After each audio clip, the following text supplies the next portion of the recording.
Ya, creo que ya. Entonces vamos a comenzar.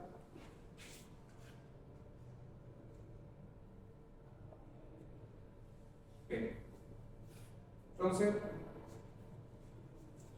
vamos a hablar ahora sobre lo que son las elaboraciones de estudios geotécnicos para proyectos viales útiles.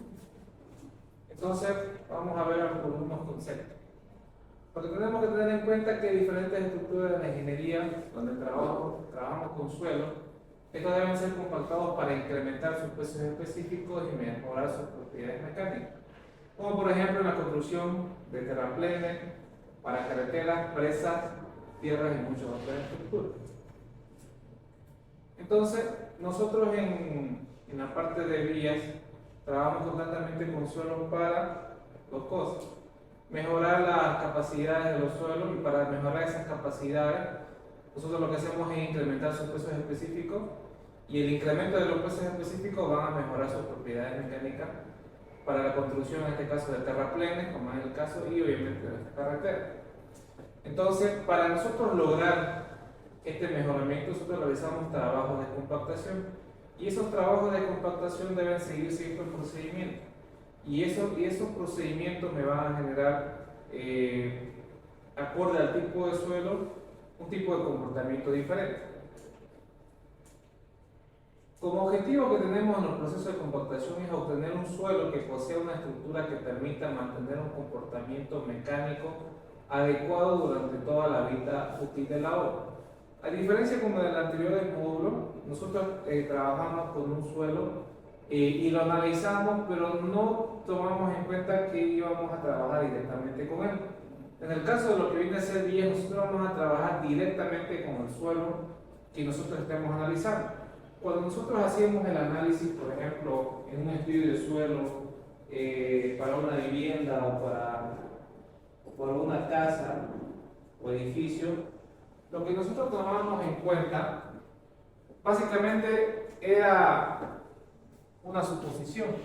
Nosotros decíamos que la zapata se sentaba directamente sobre este suelo, y lo que nosotros tomábamos en cuenta principalmente era, nos abocábamos a cuál era la capacidad admisible de este terreno.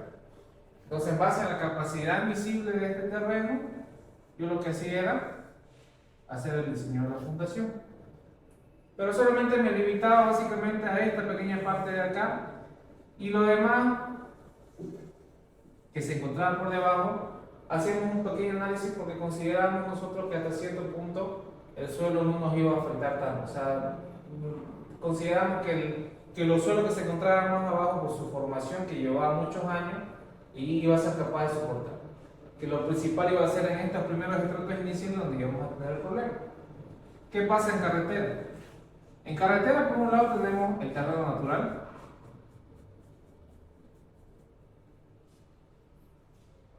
Y lo mismo, abajo del terreno natural,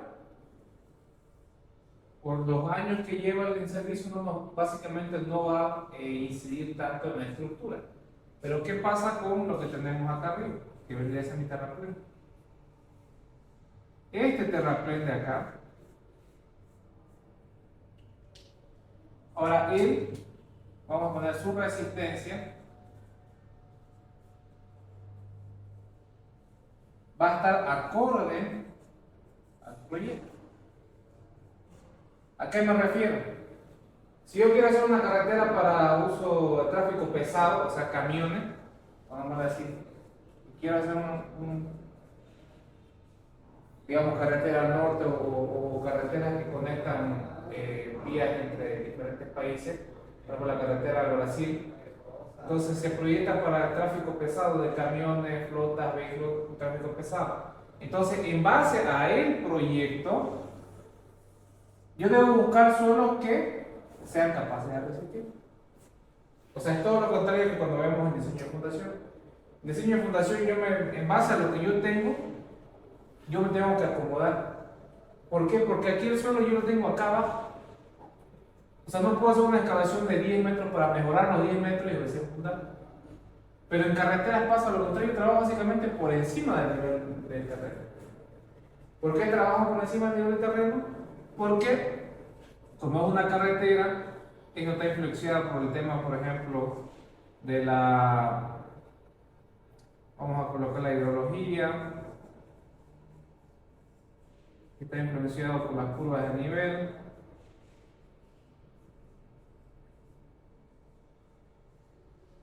por diferentes factores que son fáciles de poder corregir o acomodarse a comparación con nosotros hacemos diseño geotécnico en viviendas, edificios, donde llevan fundación. ¿Ya? Entonces, es por eso que nosotros trabajamos con el suelo para que nos permita tener un comportamiento mecánico adecuado durante toda la vida útil de la obra. Porque básicamente lo que va a trabajar es todo esto. Y esto que está trabajando, yo lo voy a acomodar a mi exigencia del proyecto. Si no cumple lo que yo tengo, tendré que buscar la solución de cómo material que sí cumpla con la condición. ¿Por qué? Porque por ese tramo va a pasar una carretera donde el tráfico va a ser pesado. Entonces yo no le puedo decir a la gente o a los vehículos, al menos en una carretera que va bien, que conecta entre dos países, no pasen camiones pesados para importación o exportación. ¿Me entiendes? En cambio, si yo diseño una vivienda unifamiliar, obviamente por la misma forma es para vivienda unifamiliar. No le van a cargar para una industria. Pero en cambio en carretera, si yo diseño, por ejemplo, incluso para tráfico liviano, en determinado momento va a entrar tráfico pesado. Entonces, por eso es importante el tema de que yo tengo que obtener una vida útil a lo largo de todo. Tengo que cumplir la vida útil de ese proyecto. Y es por eso entonces que yo debo cumplir ciertos aspectos. Y es por eso que para cumplir con esos aspectos y llegar a lo que yo necesito, realizo los procesos de compactación. Entonces, el proceso de compactación tiene como objetivo obtener un suelo que posea una estructura que permita mantener su comportamiento mecánico, o sea, que permita que esta estructura pueda soportar el tráfico pesado durante toda la vida útil. Obviamente que la vida útil de un proyecto no es para siempre, pero por lo menos durante lo que se prevé del proyecto, mantenga esa evolución. ¿Ok? ¿Qué más? ¿Qué otro objetivo? Mejorar la deformabilidad. Al mejorar la deformabilidad, como veíamos en anteriores unidades, hablábamos que hay suelos que tienen una alta compresibilidad, como eran las arcillas, y por ejemplo, como yo les digo, en este caso yo tengo que hacer que mi material cumpla con las exigencias que tiene el proyecto. Y una de esas exigencias son determinadas deformaciones tolerables. Entonces, en este caso ya son más pequeñas las deformaciones.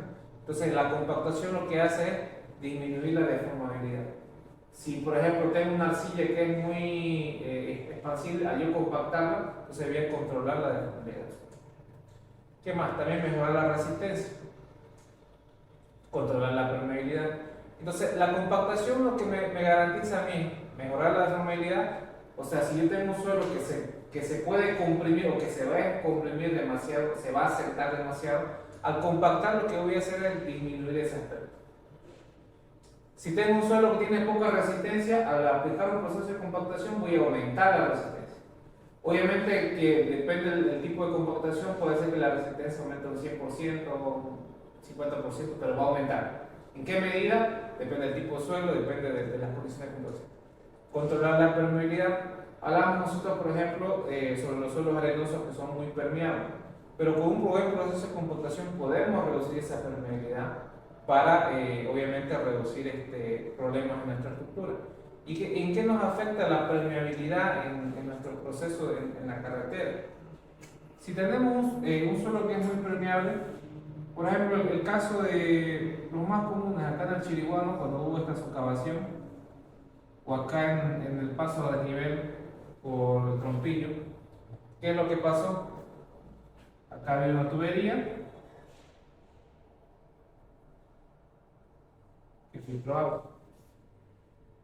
Como el suelo estaba compactado, obviamente pudo resistir por un determinado periodo la filtración del agua Y como es un suelo permeable, entonces el agua puede circular sin ningún problema. La circulación de agua hace que hay una pérdida en los porcentajes de film. O sea, básicamente va a ir lavando de a poco el material. Y si yo lavo el material de a poco, o sea, lo que voy a hacer es cambiar su estructura.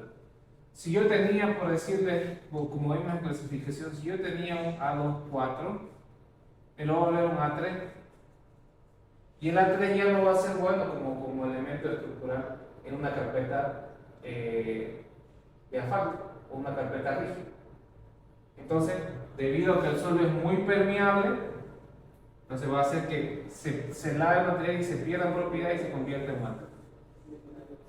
O, otra cosa, si es muy permeable, el paso del agua va a hacer que las condiciones de resistencia disminuyan por efecto del incremento del agua. Entonces, por eso nos afecta, o por eso también tenemos que controlar la permeabilidad en los suelos cuando estamos trabajando en proyectos de carretera. No solo en carretera, sino por ejemplo en el tema de las represas. Las represas tienen el objetivo de retener agua.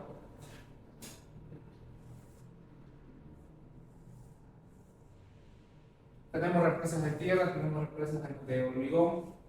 Entonces, en zonas alejadas donde no hay demasiado presupuesto, lo que se hace es presas de tierra. Entonces, las presas de tierra como tienen que contener agua, entonces esto tiene que tener la menor permeabilidad. ¿Para qué? Para evitar pérdida de agua. Las represas que se hacen con el fin de poder contener el agua de la lluvia para que las comunidades lo puedan ocupar, ya sea para el uso agropecuario, principalmente para agropecuario, para sus plantaciones en épocas de sequía. Entonces, lo que hacemos es estas represas para evitar que contener todo el agua de lluvia y que se contenga. Pero ¿qué pasa si la permeabilidad es mucha? Entonces el agua se va a ir perdiendo por la filtración. Entonces no va a cumplir su objetivo la presa. ¿Sí? Y en lo que veíamos en el tema de carretera es por lo que yo les mencioné. Otra aplicación, la compactación. Por ejemplo, cuando yo tengo un suelo que es malo y yo hablo sobre mejoramiento del suelo para fundación, lo que hago es recomendar que se compacte el terreno. ¿Por qué? Porque al compactar el terreno va a mejorar la resistencia. Ahora, si hablamos de deformabilidad, lo mismo en el caso de las arcillas. Las arcillas son, como habíamos visto, son muy deformables. Entonces, si yo tengo una arcilla que se va a deformar mucho, al aplicar la compactación va a pasar. Se mejora la resistencia y obviamente va a controlar la deformabilidad. Entonces, no solamente la compactación se puede aplicar en temas carreteros, sino se puede aplicar en diferentes aspectos de la construcción. Entonces, por ejemplo, en el tema de la formación, lo que decíamos, en el tema de carretera, si mi suelo es muy deformable, lo que vamos a tener es este comportamiento. La deformabilidad va a ser un punto clave para definir si va a ser una carpeta de hormigón o concreto rígido, pero pavimento rígido o pavimento flexible. Por ejemplo, en todas las calles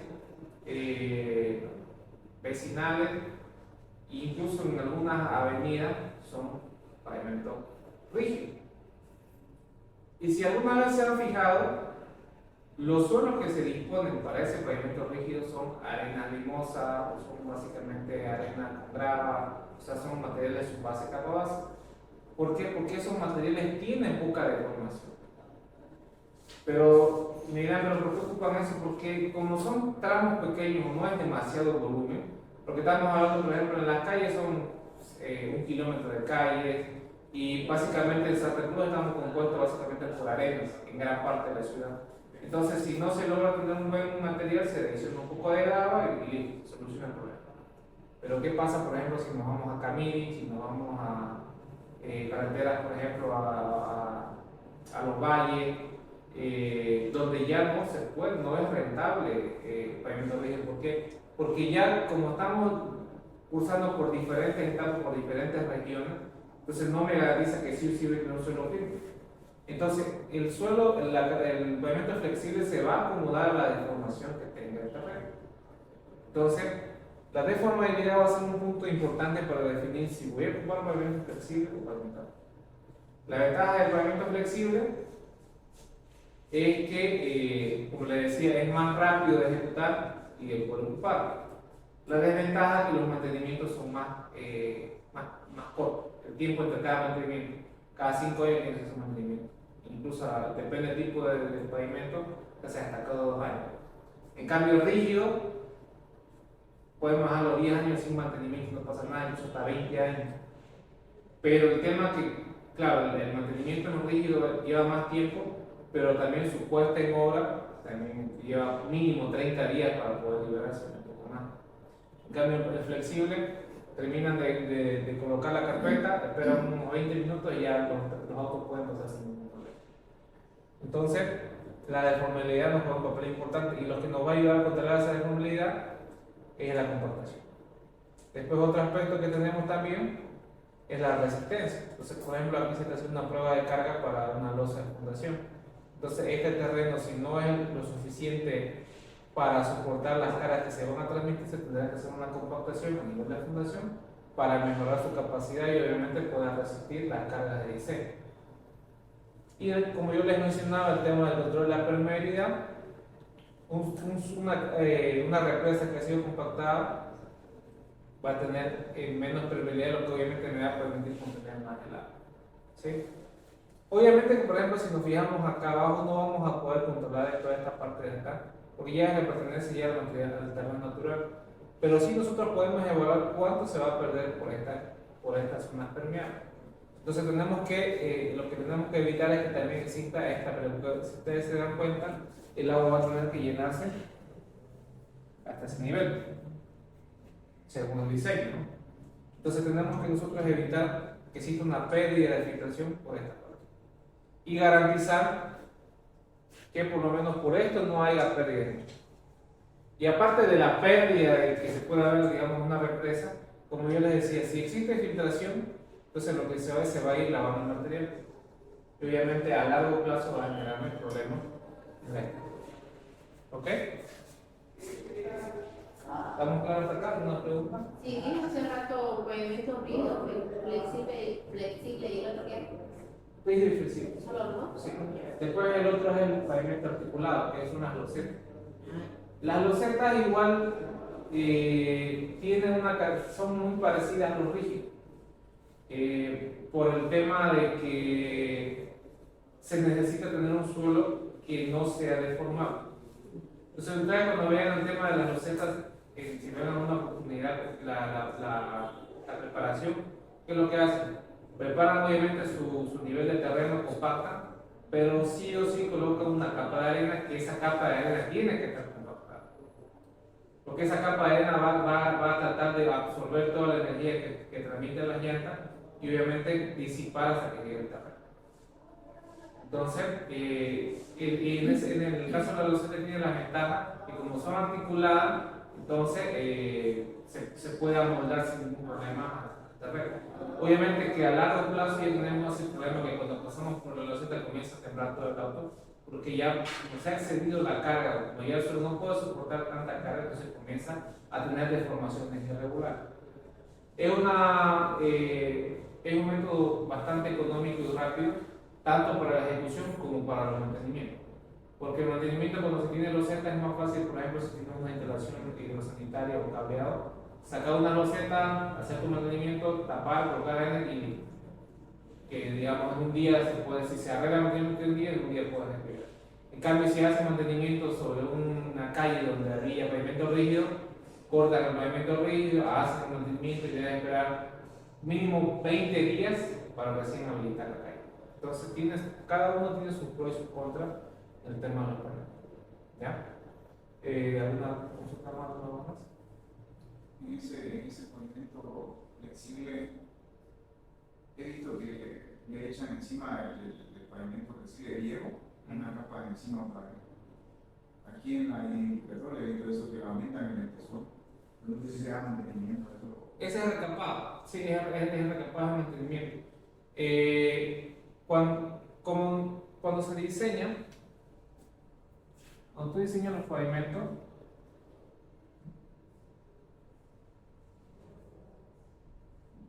abordas que la carpeta asfáltica, por decirlo, tiene que ser de 5 centímetros. Por darte un ejemplo, por lo general no pasa de 5 centímetros. Luego ya tienes tu carpeta de capa base y aquí todo. Mientras se cumplan los 5 centímetros, la estructura funciona. Como yo les decía, los mantenimientos en carpetas asfálticas son más cortos. O sea, en tiempo de 5 años, máximo 6, tengo que hacer una mantenimiento recapado. ¿Y qué es lo que consiste recapado? De otra vez, como constantemente se ha ido gastando el asfalto por el paso de los vehículos, entonces se va haciendo un abollamiento. Entonces yo tengo que otra vez, de estos 5 centímetros ya me va a quedar, por decirle, 3 o 4. Entonces, al no cumplir con los estándares de diseño, ya no me garantiza ese centímetro. Entonces tengo que hacer un recapado. Pero ese recapado no es solamente agarrar y ponerle un asfalto encima y listo. Tiene que haber un ligante entre el asfalto nuevo y viejo. Entonces se ocupa tratamientos superficiales para garantizar la adherencia entre la carpeta vieja y la carpeta nueva. Que es lo mismo que se hace cuando uno hace un pavimento nuevo, flexible. Entonces se van a fijar, quizás cuando estén viajando a los valles o algún viaje que hagan interdepartamental, cuando se están haciendo las pavimentaciones de nuevas carreteras, una vez tienen compactado todos los niveles, se coloca lo que vendría a ser la imprimación, que la imprimación es un asfalto diluido. Esa imprimación o ese asfalto diluido es una mezcla entre el mismo asfalto diluyente derivado del petróleo, lo hace líquido. Y la finalidad que tiene ese es de que como está líquido, lo que hace es, digamos que este es el terreno compactado. Entonces lo que hace es penetrar y le da la suficiente rugosidad para que se pueda adherir a la roca. Porque este suelo me va a quedar liso por la roca. Obviamente que es complicado que yo le dé rugosidad con una máquina para que me quede como si fuera un espinazo. Entonces lo que hace la imprimación lo que hace es darle esa rugosidad y obviamente también me da lo que me impermeabiliza el suelo con el asfalto. Entonces eso me garantiza que hay una buena adherencia entre ambos, porque son materiales diferentes. Cuando yo hago la carpeta de terraplén, suelo, suelo, suelo. Y luego le meto la carpeta asfáltica. Y la carpeta asfáltica no es ni por cerca lo mismo que el suelo. Entonces son incompatibles. Entonces tengo que tener algo que me genere un intermediario. Entonces para eso ocupo la inclinación. Para garantizar que exista la suficiente adherencia entre materiales que son líquidos. ¿Sí? Entonces lo que dice usted, digamos, es lo que dice el recapado. No aumenta el espesor. Vuelve a colocar, si se ha desgastado el espesor, lo que hace es aumentar, es volver a su altura original. O sea, pero no pasa de los 5. No tiene que pasar. Ahora, hay otros estudios que se hacen donde, por ejemplo, si se ve que se ha desgastado mucho y no tiene resistencia estructural del pavimento flexible, se tiene que sacar por completo.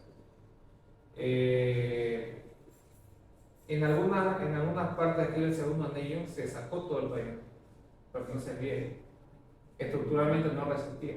Entonces yo no puedo recapar sobre un pavimento flexible que no tiene resistencia estructural. Es como, por ejemplo, tú agarras una obra, una casa en construcción, que la dejan a media porque no sé, se pelearon con el contratista o lo que sea. Tú no puedes seguir construyendo si no sabes, en la siguiente planta, si no sabes cómo está tu primera planta. Imagínate tú que haces un estudio de esclerometría o haces probetas en la primera planta y te das cuenta que 3 columnas no tienen la resistencia suficiente. Entonces lo que tú vas a tener que hacer es demoler esas columnas y volver otra vez a hacer eso. Entonces lo mismo pasa en el tema del pavimento. Si no lo es estructuralmente resistente, vas a tener que remover y colocar uno. Pero si puedes, subes el nivel Y aparte de subir el nivel más de los 5, o sea, como ya tienes, por ejemplo, por decirte, ya tienes 3 centímetros.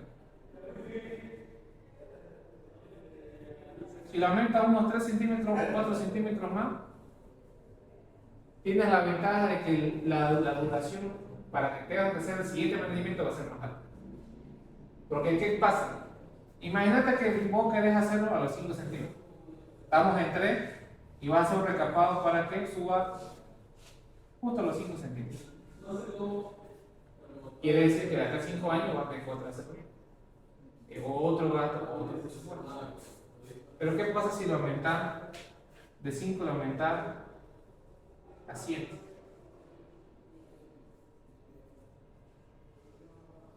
Va a gastar un poco más, pero el tiempo de mantenimiento se va a prolongar. Ya no va a ser 5, va a ser quizás 10 años, 8 años. Entonces, obviamente que eso hay que hacer un estudio entre relación precio. 5.000, 9.000.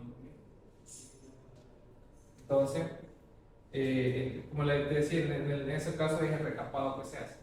Pero en algunos casos el recapado se puede aumentar a la estructura antigua y en otros casos vos vas a tener que sacar todo y volver a hacerlo. Creo que esto pasó, por ejemplo, no sé si entre el Virgen de Cotoca y Canal, que removieron todo, una buena parte para por eso. De ahí a aumentar los 5 centímetros, bueno, los 2 centímetros de que faltan, habría que hacer otra integración ahí para que se... No. Como tenés asfalto, ya. lo único que hace es, digamos, se coloca un tratamiento superficial para imprimar, sino para garantizar la conexión entre el asfalto no viviendo. Pero como te digo, va a depender del estado actual que tenga el asfalto. O sea, si el asfalto tiene buen contenido de asfalto, o sea, si el pavimento es flexible pero tiene buen contenido de asfalto, entonces no hay necesidad de eso. Pero si ves que hay un deterioro, entonces hay que hacer esa pequeña. Todo depende de cómo haces el recapado. Porque, por ejemplo, los últimos recapados que se han hecho han sido con tratamiento superficial. Pues no es que han metido asfalto, han hecho tratamiento. ¿Cómo es? Si se acuerdan ustedes, era toda una polvadera. Porque ¿qué han hecho? Ellos han colocado una mezcla entre arena, ripio y arcilla, han dispuesto una capa de unos 2 centímetros y encima de eso han vertido un asfalto híbrido que obviamente compactado ha aumentado la resistencia. La ventaja es económicamente más barato, más rápido de ejecutar. La desventaja es que tiene menor duración, o sea, tu mantenimiento es mejor. Porque, por ejemplo, si hubiera sido un recapado creo que en algunas partes sí han hecho, que ha sido acá por el Equipetrol, lo que hacen es colocar una capa directamente, no hacen, sino colocan directamente el asfalto y obviamente lo ocupan. Pero obviamente son opciones que se ocupan para hacer este tipo de mejoramiento y tratamiento. ¿Okay?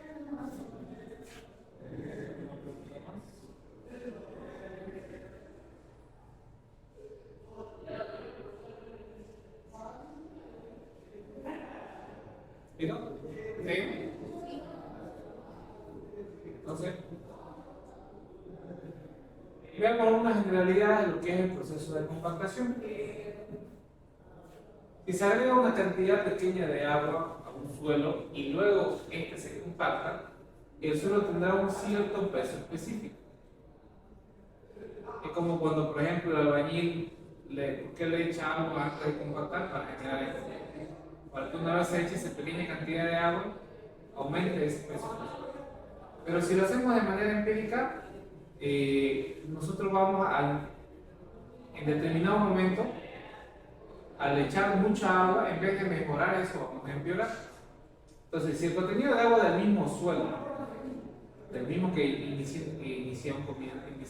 aquí en esta etapa, se incrementa de manera gradual y la energía de compactación es la misma, el peso específico del suelo seco aumentará gradualmente. O sea, si para el mismo suelo yo de a poco voy aumentando agua, pero para la misma energía, dice que se va a aumentar gradualmente. Esto se debe a que el agua actúa como un lubricante entre las partículas del suelo y bajo compactación ayuda a reacomodar las partículas sólidas en un estado más denso. Por ejemplo, aquí podemos ver, por ejemplo, esto digamos hace la simulación cuando hacemos un ensayo de paso intercompactado para arena, que lo único que hago es con una misma energía, con una misma varilla, el mismo número de golpes, me acomodo. Pero lo acomodo en lo que me permite el deslizamiento entre partículas. Pero ahora, ¿qué pasa si yo a eso adiciono el agua? El agua, como dice vos, va a servir como un lubricante que va a permitir que se acomode de una manera. Pero como ustedes se dan cuenta, todavía quedan espacios. Entonces, lo único que hace funciona como un lubricante, o sea, me permite que se acomoden con mayor facilidad. Es como cuando uno, por ejemplo, está en el taller, para que una pieza entre en un rodamiento, le echamos grasa. ¿Ya? O, por ejemplo, si estamos en la cocina, le echamos, por ejemplo, aceite a una bandeja para que pueda entrar con facilidad, por ejemplo, en un molde, o bien para poder sacarlo. En este caso, por ejemplo, funciona como un lubricante para que se puedan acomodar mejor las partículas. Claro, porque sea moldeable. Pero hay un pero. Como ven, a este punto de acá, digamos el punto es perfecto, balanceado. Tiene la cantidad de agua necesaria para cumplir la función de que se reacomode. Pero ¿qué pasa si yo sigo aumentando agua para la misma energía y para el mismo suelo? Se va llenando todos estos espacios acá. Y lo que va a hacer es el agua empujando, porque el agua no es compresible. Entonces lo que va a hacer es empujar y eso hace que su densidad comience a bajar.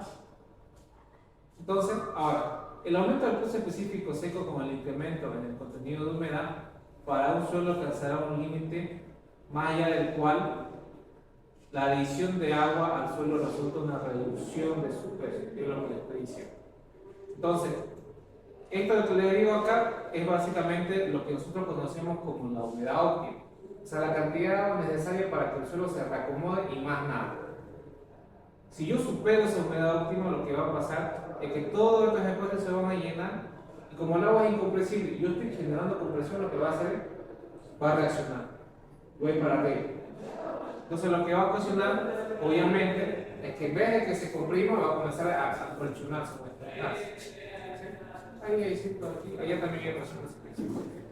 Entonces, se genera el acolchonamiento. Entonces, ustedes van a escuchar el proceso de compactación que dicen, se acolchonó el suelo.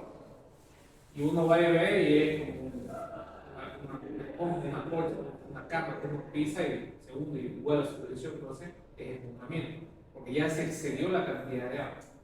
Entonces, ese exceso de cantidad de agua, como yo les decía, lo que va a hacer que en vez de aumentar, va a bajar. Entonces, ese es el principio por el cual se determina la humedad óptima en el ensayo de Proust. Porque es, como le decía, la cantidad necesaria solamente para que se reacomode, para nada, por otra cosa no me interesa. Si yo supero entonces esa cantidad, en vez de aumentar, lo que va a hacer es comenzar a bajar. Por eso es que nosotros controlamos o calculamos la humedad óptima de los suelos, para saber cuánta es la cantidad necesaria que se tiene para que se acomode y obviamente obtenga la mayor densidad del suelo. Y como ya vimos, al mejorar, obtener las mejores propiedades del suelo, mejora la resistencia, mejora la ductilidad, disminuye la permeabilidad y obviamente garantiza que mi estructura garantiza la vida útil de mi estructura. ¿Por qué, por ejemplo, tocando el tema de la vida útil de una estructura? ¿Por qué muchas de las calles en Santa Cruz, principalmente los barrios, no duran? Porque no se logra compactar al 100% de compactación. O sea, no se cumplen los. Entonces, como no cumplís con lo que te dice la teoría, con lo que te recomienda el proceso de compactación, no te dura la vida útil que debe. Por eso tenés calles que en 5 años ya están rajadas. ¿Me entiendes? Entonces, no es porque el hormigón sea malo, o no es porque el suelo haya sido malo, sino porque no se llegó a la máxima densidad. Y obviamente, si no se llegó a la máxima densidad, no obtuviste la mejor resistencia, no obtuviste el control de la movilidad y obviamente la vida útil. Que eso es lo que pasa generalmente en muchos proyectos de construcción, en parte de ella. Entonces, esto que vemos acá es básicamente un poco de la explicación de cómo se llega a esa humedad óptima y por qué nosotros debemos calcular la humedad óptima de cada suelo. Obviamente que va a ser compactado. A diferencia, por ejemplo, cuando veamos clasificación, El agua nos ayudaba a determinar el grado de consistencia en el cual se encontraba un suelo. Y esa consistencia nos permitía identificar si el suelo iba a ser, si es arcilloso, nos permitía conocer si el suelo era estado líquido, elástico, semisólido, y eso nos permitía dar una idea de cómo se iba a comportar. Ahora el agua me va a permitir saber en qué punto el suelo va a llegar a obtener su mejor reacomodo, obviamente su mayor densidad. Ahora hay que tener en cuenta que como el agua que yo estoy ocupando es para reacomodar, esa agua se va a evaporar. No sé si en una hora, en un par de años, pero en un momento se va a evaporar. Pero como el agua solamente cumple la función de reacomodar, no me interesa. Es por eso que yo trabajo con la densidad seca. Porque el suelo, el único suelo que va a trabajar sí o sí va a ser en ausencia de agua. Porque el del agua solamente lo único que va a hacer es lubricar lo que se pueda reacomodar y listo. Se va el agua, no me importa porque ya está todo reacomodado. Es como el hormigón. En el hormigón ocupamos el agua para que sea una mezcla 2. Pero el que trabaja netamente es directamente el cemento, la arena y la grava. El agua ya no está durante la vida. Fue una etapa que se empleó para que pueda reaccionar el cemento y obviamente para que se puedan mezclar los materiales. Pero de ahí en más ya no, el agua no está presente trabajando. ¿Sí? Lo mismo pasa en mecánica sólida. ¿Ok? ¿Preguntas? ¿Todo claro? ¿Sí? Entonces, de aquí parten de estos análisis, parten las pruebas de laboratorio, en las cuales tenemos dos, que es la prueba de Proctor estándar y la prueba de Proctor modificada. Hay que tener en cuenta que cada método que se presenta tiene un uso en particular. ¿Ya? No es que ya no sirva este método, cada método tiene un uso en particular. Vamos a ir viendo más adelante. El suelo se compacta en un molde en varias capas con un pisón. El contenido de humedad de un suelo W se cambia y se determina el peso específico seco y sub D de compactación para cada prueba. El peso específico seco máximo de compactación y el contenido de humedad óptimo se determina trazando una gráfica que relaciona la densidad seca y versus la humedad. Ya que es básicamente una descripción de lo que trata esta metodología. Luego vamos a ver los más detalles, vamos a repasar o ver para los que no hemos visto este ensayo. Entonces, las especificaciones de cada método. Para la prueba de Proctor estándar tenemos estos requerimientos, son 3 métodos, método A, B y C, que lo que tienen característicos son los siguientes: la masa del pisón, la altura de caída, el número de capas y la energía de compactación. Son los 4 elementos principales del método. O sea que el método se caracteriza principalmente por la masa del pisón, por la altura de caída, por el número de capas. Son esos 4 componentes que caracterizan al método. ¿Y lo demás de qué depende? Del tipo de suelo. El diámetro del molde va a depender del tipo de suelo. El volumen está dependiendo del diámetro del molde, obviamente. El número de golpe depende del diámetro del molde. O sea que, por ejemplo, volumen depende del molde.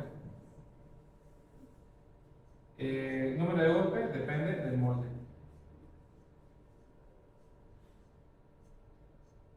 Y el molde de quién depende, o el diámetro del molde de quién depende, del suelo.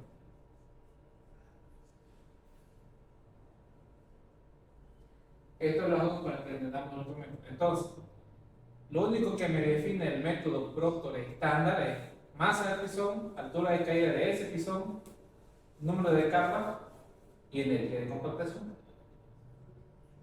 El diámetro del molde, ¿de quién depende? Del suelo.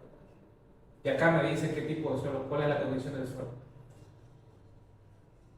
Dependiendo ese diámetro del molde, va a haber el volumen del molde, va a haber el número de capas del molde. ¿Ya? Entonces, si se fijan, puedo ocupar un molde que este es el molde de 4 pulgadas y este es un molde de 6 pulgadas. Pero estos moldes dependen netamente del tipo de suelo. Por ejemplo, en el primer caso, porción que pasa por la malla número 4 puede usarse si 20% o menos del peso de material se retiene en la medida número 4. O sea, puedo ocupar cualquier tipo de suelo o incluso un suelo que tiene grava y que hasta un 20% se retiene. En el otro método, que es el método B, dice, porción de la malla de 9.5 milímetros, de 3 octavos, puede usarse si el suelo es retenido en la malla número 4 más del 20% y 20% o menos en peso se retiene en la malla de 9.5. O sea, si se retiene 20% en la malla número 4, pero aparte hay partículas más grandes, pero esas partículas son menores al 20% retenidas en el 3 octavos, puedes seguir con el. Pero si no, directamente llegas al modelo. Traducido de manera más sencilla, para que no nos compliquemos con el tema del diámetro sí y diámetro no, se traduce en lo siguiente. Si tengo un suelo, vamos a llamarlo de subrasante, y hasta alguna subbase,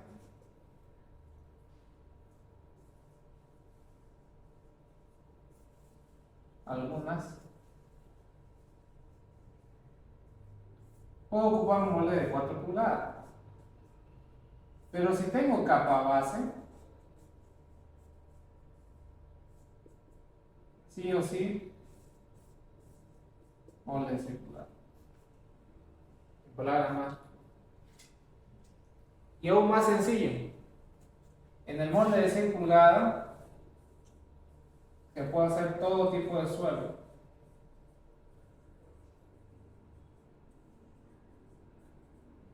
Traducción, subrasante, subbase, capa base, pero hay un pero, no todo el color de rosa. También este tiene una limitante, que esto máximo puede soportar hasta tamaños que tengan 19 milímetros. O sea que si tu material tiene un tamaño máximo superior a 19 milímetros, no puedes hacerlo, porque no hay molde más alto. Pero luego les voy a explicar el artificio que se hace en estos casos. No está todo perdido por eso. Hay un artificio que se realiza o que se emplea en estos casos por esta exigencia acá. Como en este molde se puede hacer todo, pero tenemos una única condición técnica. Si tu tamaño de las partículas son mayores a 19 milímetros, no se puede hacer. Entonces para eso ponemos artificio. Bien, volviendo al método. Entonces, como yo les decía, el método me define masa del pisón, altura de caída, número de capas y energía de compactación.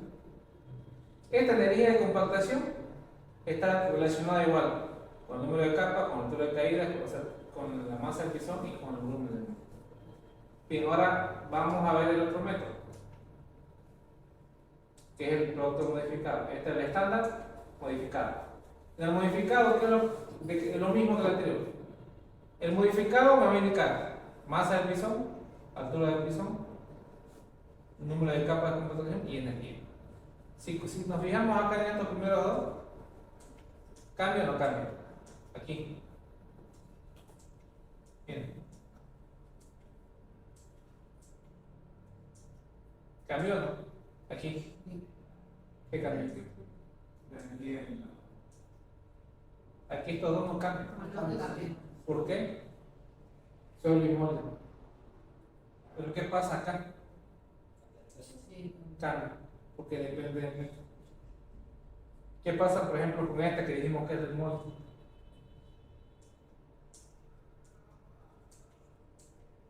¿25? 25, porque depende del molde. Pero ¿qué pasa con el número de capas? ¿Qué pasa con la energía? Entonces, por eso les digo, en estos dos métodos de compactación solamente me va a definir masa del pisón, altura del pisón, número de capas de compactación y energía. ¿Por qué les explico esto? Porque siempre está el error que se dice, no, en el molde de 6 pulgadas solamente se puede hacer el producto de 180. O en el molde de 4 pulgadas solamente puedes hacer de 99. No es así. Como les he demostrado, los moldes están definidos netamente por el suelo. O sea que depende del tipo de suelo, puedo trabajar un molde de 4 de 6. Y ese molde se puede emplear tanto para un T99 como para el T180. Pero es importante saber que cada uno de ellos tiene unas características diferentes, que son estas cuatro: masa de fisión, altura de fisión, número de golpe, el número de capas, perdón, y energía de compactación. Y ahora, esta energía de compactación es la que me va a definir qué maquinaria puedo emplear. Por ejemplo, imagínense que yo estoy haciendo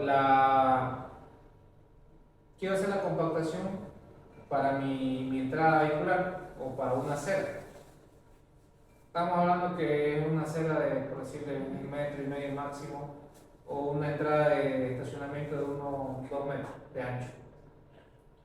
No voy a traer un equipo pesado, o sea, no voy a traer esto para compactar esto, porque no va a poder entrar y no es económicamente factible.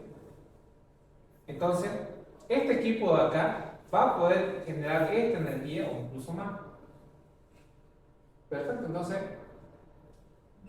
pero lo que yo quiero es compactar una calle, o sea, perdón, una acera o mi estación, y no voy a ocupar, digamos, a lo mucho ocupar ¿qué pasa?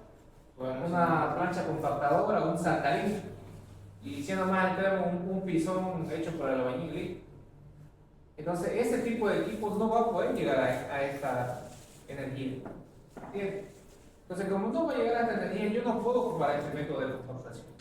Lo que tengo que emplear es entonces que sí tiene menor energía, entonces obviamente ocuparé una maquinaria más liviana para hacer el proceso de compactación. Entonces, eso también tiene que tener en cuenta usted. Por ejemplo, hay un error muy común que se comete y se dice para los mejoramientos en inundaciones. Usted tiene que mejorar su suelo hasta llegar a un producto de 180. Pero la maquinaria que se va a introducir a esa zapata es un saltarín o una plancha compactadora. Y esos equipos no van a poder llegar a generar esta energía. Y si se logra llegar a esa energía, tiene que colocarse en pequeñas capas. Y eso lo que va a hacer es encarecer y retrasar obviamente el proceso de compactación. ¿Qué es lo que se hace? Se dispone en capa de 10 o 15 centímetros y compacta. Entonces con eso me logra a mí permitir avanzar y obviamente garantizar la energía. Pero si no tengo el equipo necesario, tengo que reducir la capa de 5 centímetros y eso me lleva mucho tiempo. Entonces es por eso que nosotros tenemos que conocer cada método, cuáles son las energías con las cuales se diseña, y en base a esa energía obviamente tengo que tomar en cuenta para realizar mi elección de equipo. ¿Ok? ¿Alguna pregunta también? Sí. Entonces, en el desastre y en modificar solamente cambia lo que es los números de golpes. Cambia los números de golpes y cambia también el pisón y la altura de caída. Y en esos métodos se puede estar, digamos, como usted dijo, válido, confunden el diámetro de 10, dicen que solamente lo ocupan para... Diámetro de 6. Son dos diámetros, de 4 pulgadas y 6 pulgadas. Entonces se ocupa cualquier molde, se puede ocupar, ¿no? Va a depender del tipo de suelo. Del tipo de suelo. Y ahora, ¿qué método vas a emplear? Depende de qué uso le vas a dar. Porque, por ejemplo, si es un uso de carretera, vos tenés que llegar al máximo. Por ejemplo, en zonas industriales o en construcciones industriales, vos vas a tener camiones en tráfico pesado, o sea, maquinaria pesada, equipo pesado. Entonces, en esos lugares vos no podés ocupar un saltarín.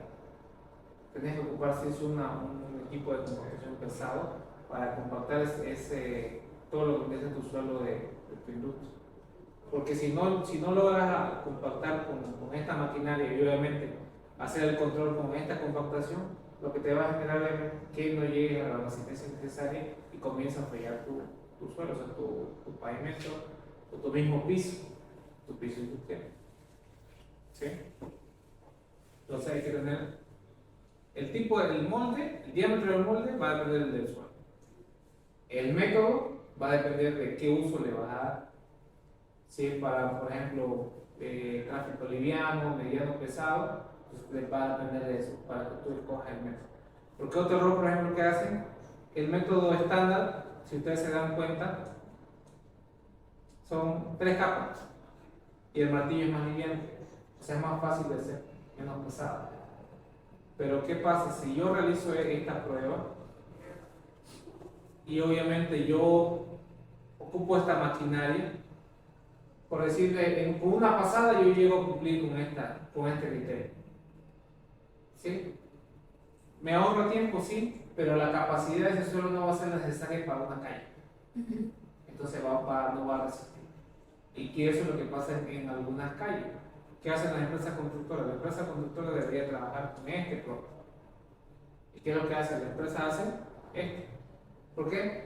Es más fácil de hacer y es más fácil de llegar a esta energía. ¿Entiendes? Entonces, si para esto tengo que ocupar 4 pasadas, con esto, con una pasada y ya estuvo. Y eso, media pasada y listo, ya estuvo. Entonces se ahorra en tiempo de maquinaria, se ahorra en tiempo de mano de obra, se ahorra bastante. Pero el problema es para cuando ya se pone en servicio, que a corto plazo ya comienza a fisurar, se comienza a hundir, y súmale a eso que la gente bota agua a la calle o por sus mismos pozos ciegos, el agua se va filtrando, entonces, ¿okay? Entonces eso hay que tener muy en cuenta cuando uno hace la elección del método de compactación, que va a depender del aporte al uso que le va a dar. Y eso también para que ustedes tengan en cuenta en algún momento que, por ejemplo, quieran hacer un control de compactación. Por ejemplo, si se dedican a construcción de viviendas, entonces no van a pedir un propio T180 porque no van a meter la maquinaria para llegar a eso. ¿Sí? Consulta, dudas. Y en campo, ¿cómo determinamos, digamos, cuántas pasadas le podemos llegar con el rodillo y el En campo, cuando uno está haciendo una compactación de una carretera, lo que se hacen son tramos de prueba.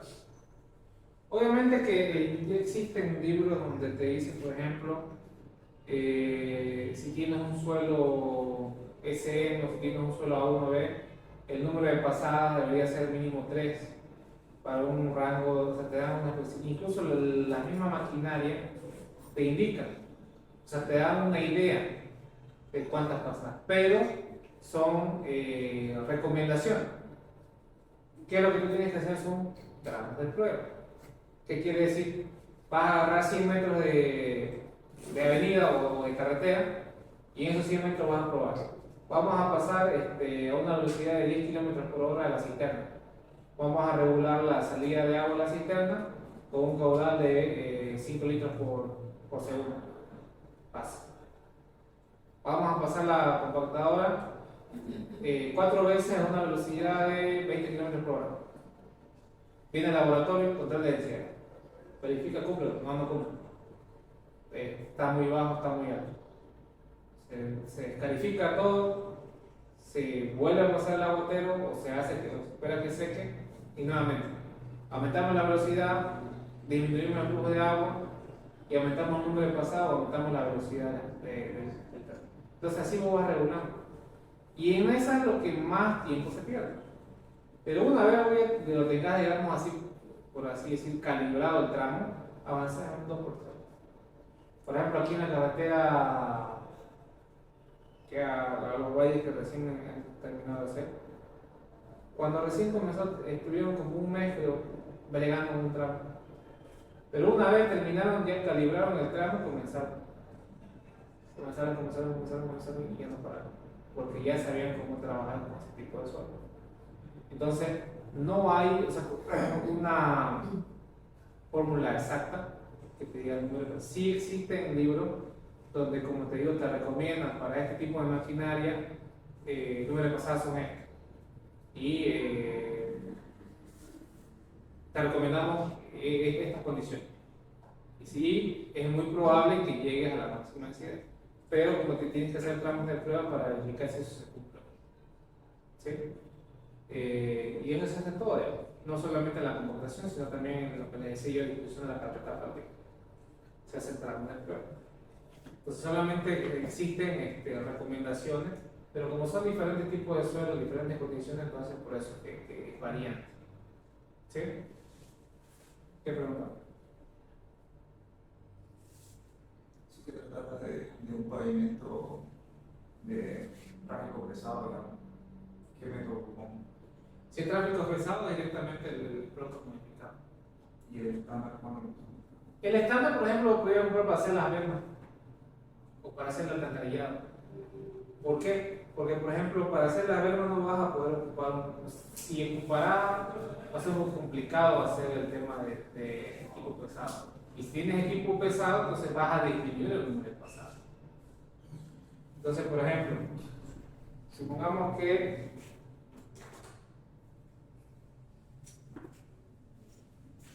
tenemos el derecho de vía y acá tenemos la verma. O sea, aquí es donde el auto se puede parar o cortar la carretera por cualquier razón. Acá dentro lo que va a trabajar al 100% del tráfico, pues entonces toda esta carpeta de acá tiene que ser un sí o sí con un 380. Pero esta de acá ya no va a resistir estructuralmente, es transitorio. O sea, va a trabajar, pero básicamente de forma estática, porque ahí es donde se van a estacionar. Entonces aquí ya puedo ocupar. Ahora, si yo no tengo, por ejemplo, una plancha, un saltarín, no voy a traer como un saltarín para nada más compactar toda la vez, me va a llevar mucho tiempo. Entonces lo que puedo con mi misma maquinaria pesada, compacto, pero con menos vueltas. Si para aquí ocupé 5 vueltas, acá ocuparé 2, por darte un ejemplo. Lo mismo en la canaleta. Aquí en la canaleta, obviamente no voy a poder poner ese tipo de maquinaria. Entonces aquí estoy obligado sí o sí a meter una plancha compactada. Y eso también va a ser a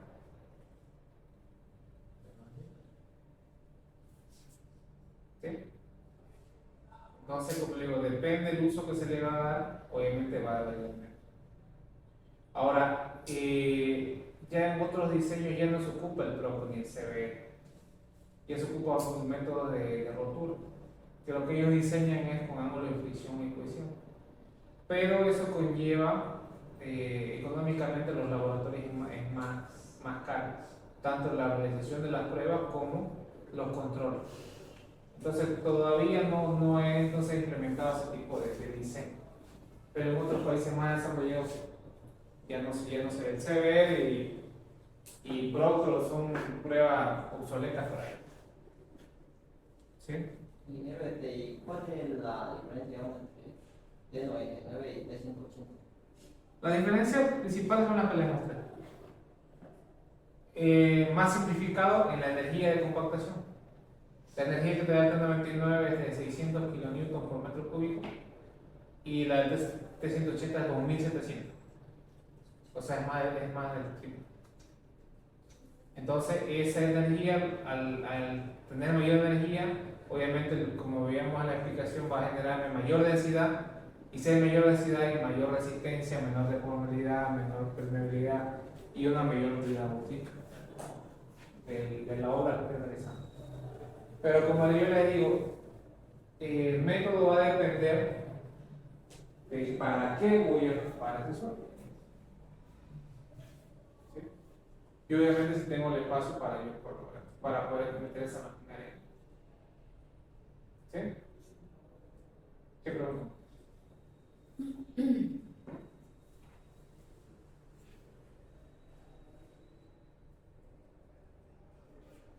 ¿Seguimos?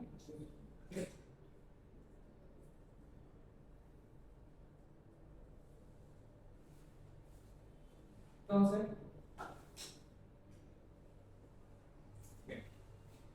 bien.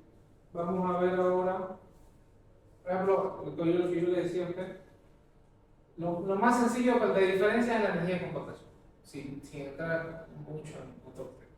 Ya si entramos un poco más hilando más fondo, tenemos diferencia entre la masa, la altura de caída y los números de orden. Y ya lo vamos a ver un poco mejor en la práctica del próximo viernes.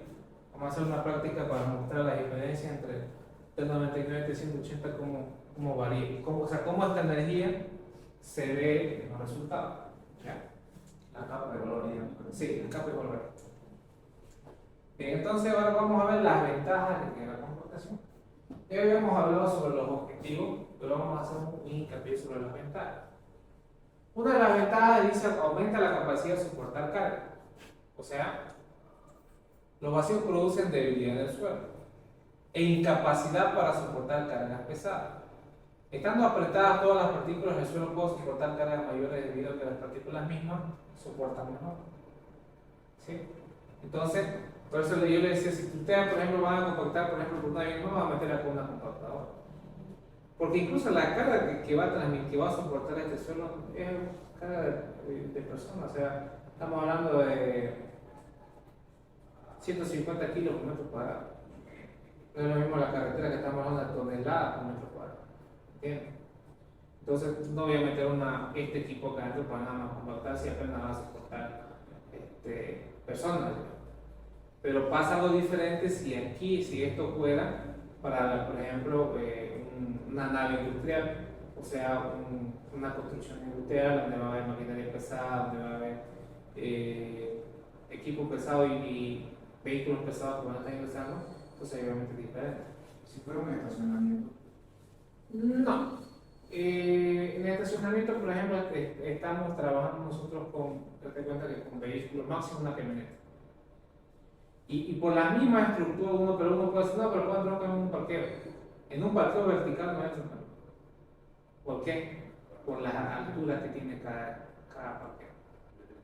Si ustedes se ponen a fijarse en las salidas a las rutas de carretera antigua y la nueva, hay parqueos inmensos de camiones, pero básicamente todo es en el mismo suelo. O sea, es un área grande, donde está encerrada, obviamente tiene su cuidador para que el camión pueda entrar, parquearse y descansar hasta el siguiente día, parquearse, pero es exclusivo para camión, porque tiene el espacio suficiente para tanto vertical como horizontal para poder maniobrar. Pero en los parqueos verticales, entonces no pasa eso. Y si estamos hablando de un parqueo horizontal, entonces no justificaría, digamos, por ejemplo, vamos al parqueo de acá del Ventura Mall, que es una playa, digamos. Ahí, por ejemplo, económicamente y por tema de tiempo es más factible meter maquinaria, porque tenés el espacio suficiente para meter maquinaria pesada. Pero obviamente no le vas a meter 5 o 6 pasadas, obviamente van a ser menos pasadas porque el tráfico no va a ser el adecuado. Pero, por ejemplo, como ese lugar fue planeado también creo para algunos eventos, entonces habría que analizarse si bajo las cargas de uso, por ejemplo, como conciertos o otras actividades, va a poder soportar o no, digamos, con un 99. Y si va a ser necesario, por ejemplo, esta situación. Pero ahí el lugar es propicio, o sea, tienes el espacio para meter la maquinaria pesada. Pero si vas a un parqueo, por ejemplo, que está acá por el centro, no tienes el espacio para meter esa maquinaria pesada. Y tampoco, digamos, vas a meter el suficiente esfuerzo como para que te obligue a ese tipo de trabajo. Entonces, tienes que tener en cuenta que todo va a estar acorde al tipo de proyecto, a la magnitud del proyecto y al espacio que tú tienes. Porque, por ejemplo, como yo le decía, el parqueo de Ventura Mall tiene el espacio suficiente, pero habría que ver, por ejemplo, cuál es la envergadura o el objetivo de ese proyecto. Si es solamente parqueo o es parqueo por uso como se le da algunas veces de lo que son como digamos el concierto y todo ello. Entonces se tiene que hacer esos análisis, ¿no?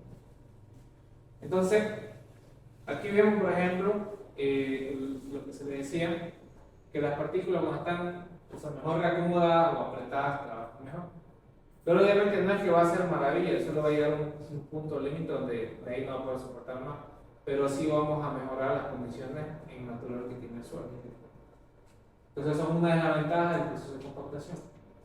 Otra de las ventajas permiten el hundimiento del suelo. Si la estructura se construye en un suelo sin afirmar o afirmado con desigualdad, el suelo se hunde dando lugar a que la estructura se deforme, certamente diferenciales, donde el hundimiento es más profundo en un lado o en una esquina, por lo que se producen grietas o derrumbes totales.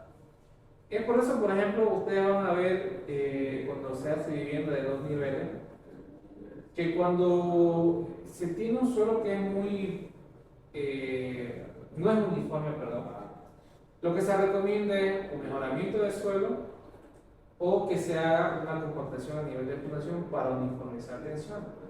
¿Cuándo se solicita eso también? Como ya vimos en los primeros módulos, nosotros tenemos que determinar el número de pozos, profundidades para un CPT, ¿no es cierto?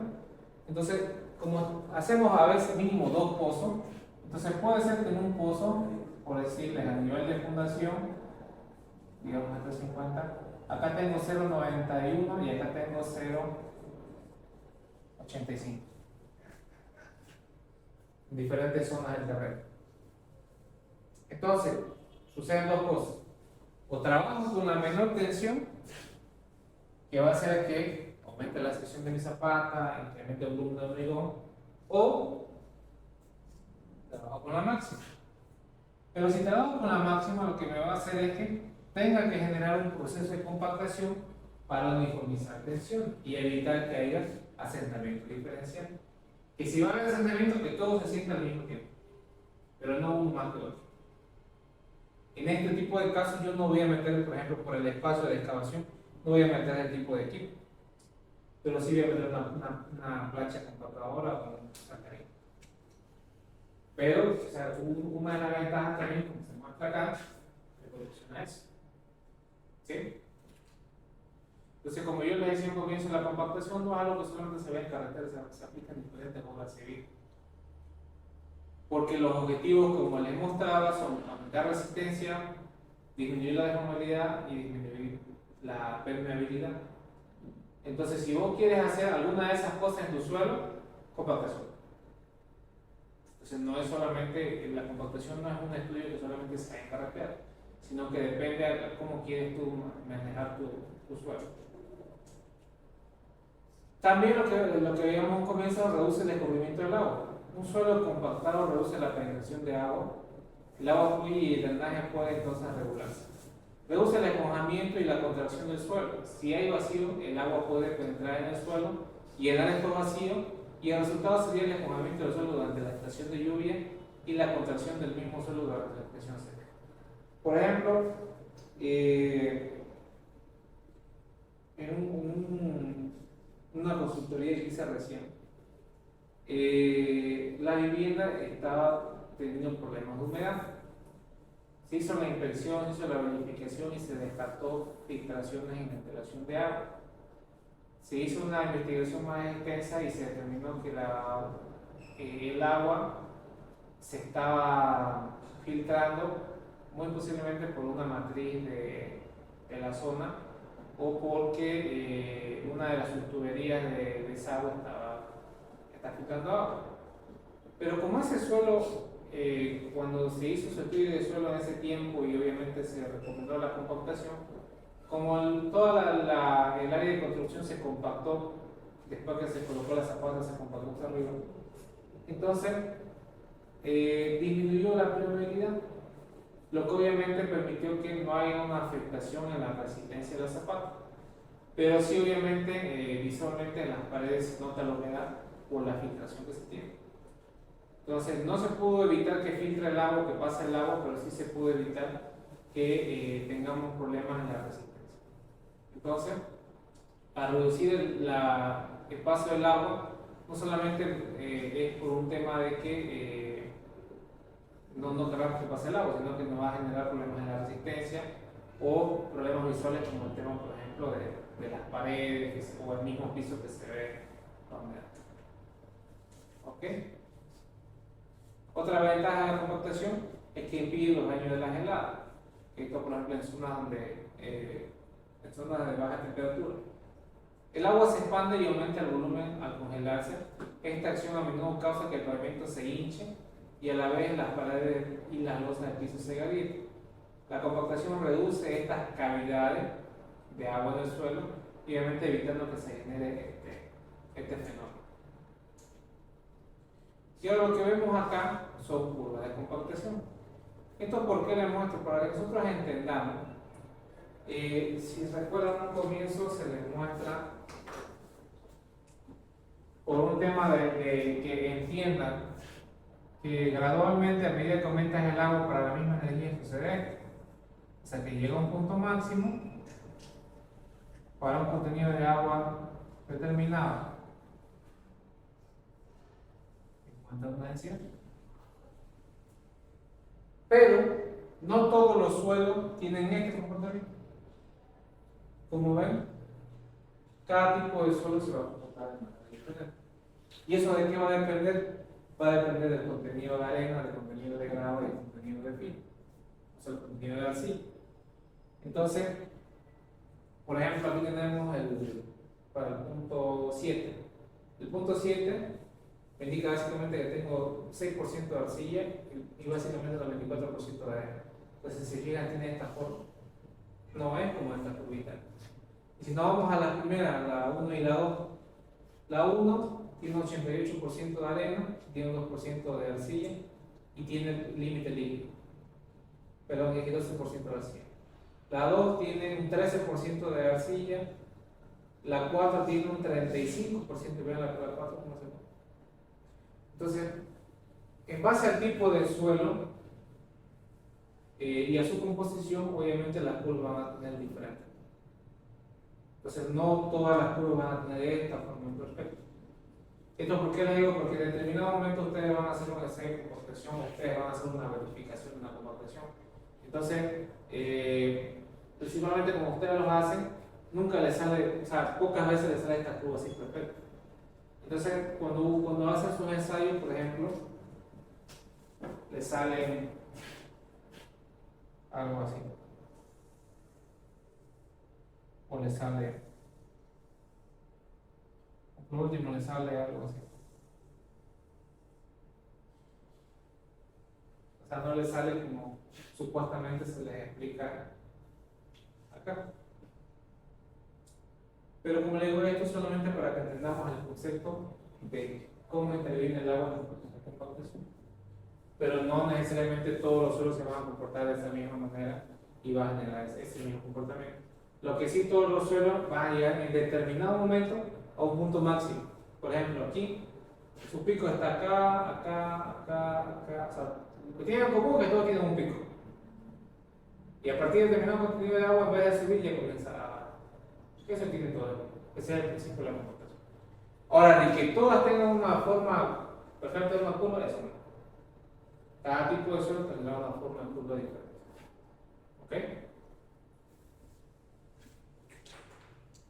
¿Preguntas? ¿Seguimos? Entonces, vamos a, con referente a lo que les digo, vamos a ver los tipos de curva de compactación.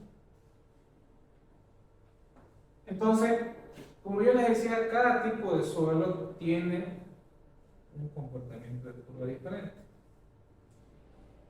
Por ejemplo, tenemos este tipo de curvas, que es el más común. Este se llama de forma de campana. Entonces, hay algunos suelos que van a tener esta forma, no van a tener una curva como decía, una parábola perfecta. Entonces, no quiere decir que está mal su ensayo, sino que es la forma que tiene el material. Ya vamos a tener otro tipo de curva, como son estas, que ya son un poco comunes, pero en algunos casos se da, principalmente en arena.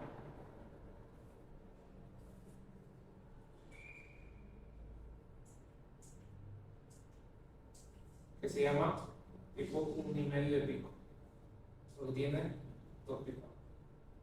Ahora, en este tipo de curvas, hay que tener un poco de criterio para saber cuál es el resultado correcto.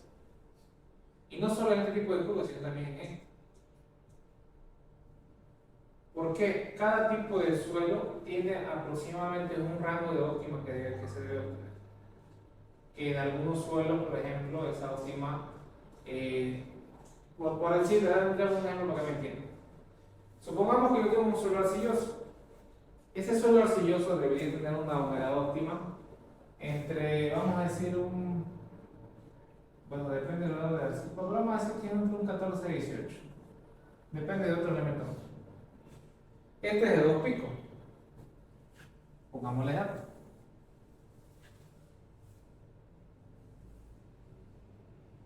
7%, 11%. De aquí, ¿cuál creen ustedes que va a ser el pico correcto? ¿Este de acá o este de acá?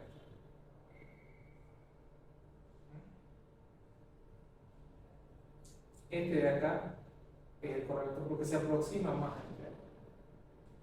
Este número de acá solamente es una referencia.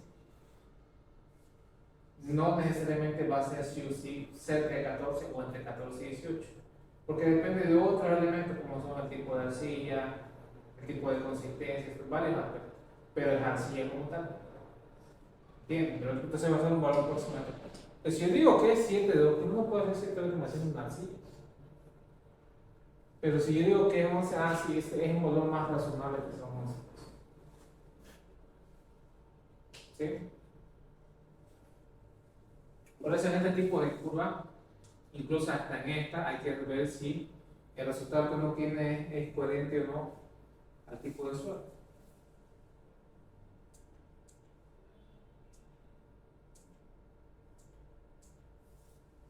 Lo mismo en este de acá. Entonces aquí hay que tener incluso mucho más cuidado porque son dos picos.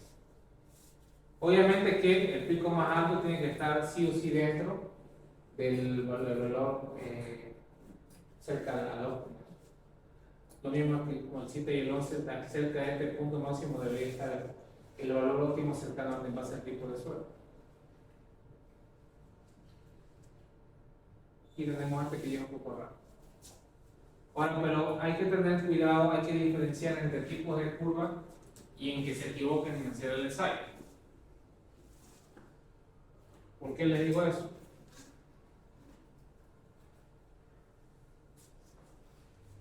Por lo siguiente. Tú sabes que cuando uno comienza a trabajar en laboratorio y toca hacer los ensayos de producto, como uno tiene mucha experiencia, no sabe cómo definir los humedales. Haciéndole un poco de memoria, nosotros hacemos 5 puntos mínimo. Como dice el método, voy a variar la humedad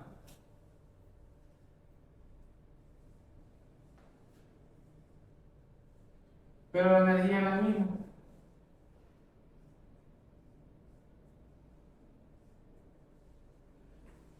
¿La energía de qué depende? Del método. Esto netamente depende. ¿El método qué me va a decir? Peso del martillo,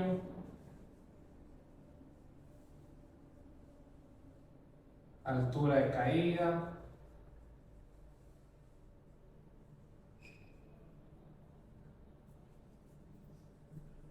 número de carga.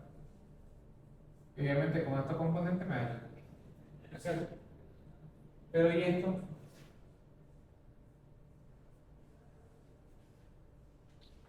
Depende del suelo. Entonces a raíz de ahí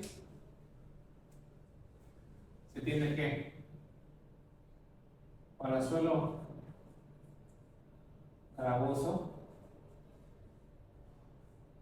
la humedad óptima puede variar desde un 4% hasta un 6%. Para suelo arenoso puede variar desde un 6% hasta un 8%. Para suelo limoso desde un 8% hasta un 12%.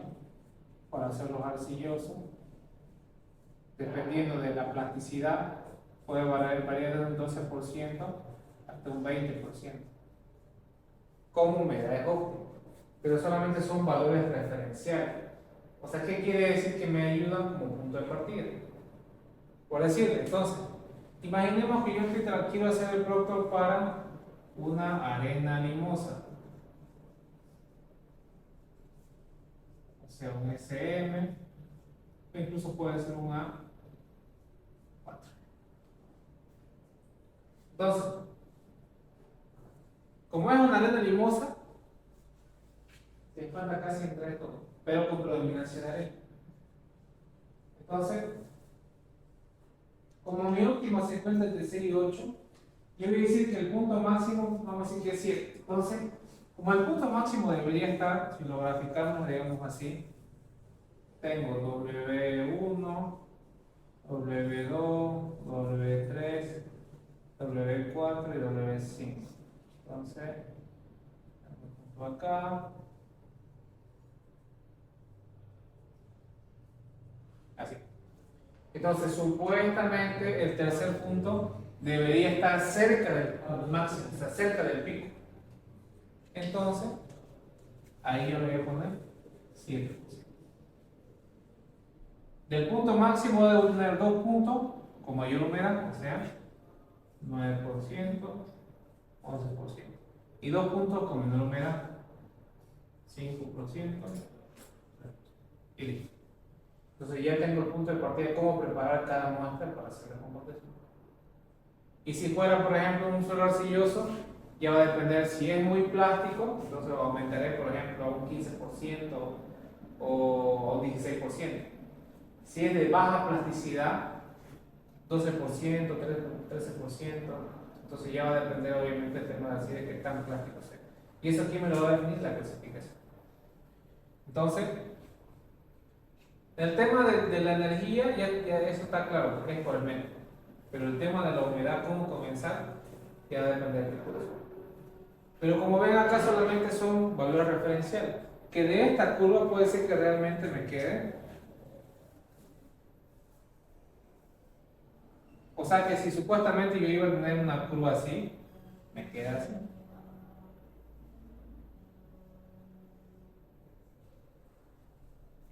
¿Cumplió su objetivo? Sí, porque tengo el punto máximo acá. Sí cumplió su objetivo. Su objetivo es darme la guía para... No era el objetivo generalmente. Y como son 5 puntos mínimos, puedo ocupar un punto más o los puntos que sean necesarios para obviamente, si es que obviamente necesito.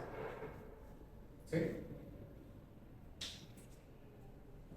Entonces, por eso les decía, es importante también saber o conocer las humedades con la convivencia, porque si no escojo una humedad correcta, lo que me va a generar es el problema de que al tener una humedad que no es la que corresponde, ¿qué va a pasar? Imaginemos que como yo no estoy muy al tanto del tema, o yo no tengo básicamente conocimiento nulo, vamos a suponer que yo ocupé, porque yo en una práctica me dijeron que ocupé 2, 4, 6, 8 y 10. Y vamos a suponer que es un suelo limoso. Entonces, como ocupé un valor de humedades sin tomar en cuenta el tipo de suelo,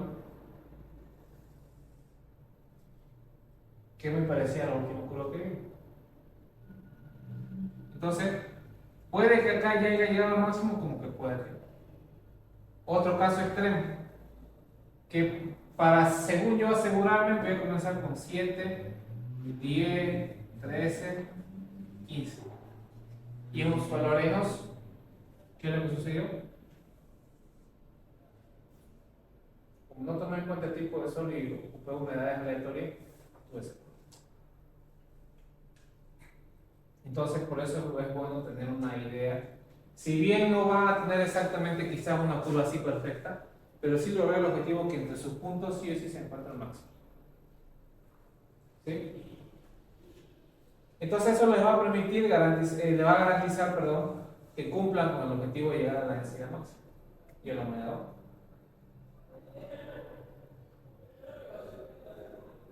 Entonces esto para evitar que tengamos una curva errónea. Ahora si nosotros, por ejemplo, pese a seguir todos estos consejos, tenemos este tipo de curva y rehacemos el ensayo y tenemos el mismo tipo de curva, incluso con otra humedad, entonces ya obviamente es un comportamiento natural de la carga. ¿Sí?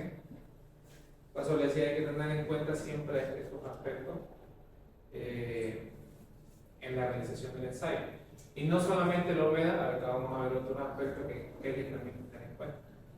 Entonces, en el proceso de compactación no solamente está involucrada la humedad, sino el procedimiento de compactación.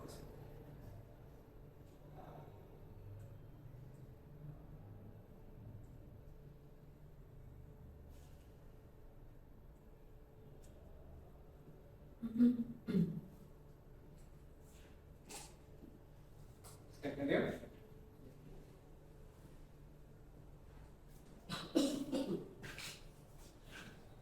¿Preguntas, dudas? ¿Todo claro hasta acá? Entonces, eso, darle de humedad son parámetros que tienen que estar entre 6 y 8, ¿no? Son, por ejemplo, Puede bajar o subir, digamos, eso, ¿no? claro, o sea, son, ¿cómo te digo? Son valores referenciales. O sea, no estoy diciendo que sí o sí tiene que estar entre 6 y 8, pero en base al tipo de suelo, puede ser que te esté más cerca de 6 o más cerca de 8. Porque si recuerdan, un suelo arenoso puede ser una 3, puede ser incluso un A1A, o puede ser un SM, un SW, un SP, un SCSM. ¿A qué es lo que me voy? Que cada tipo de suelo tiene un contenido de fino y de arena diferente.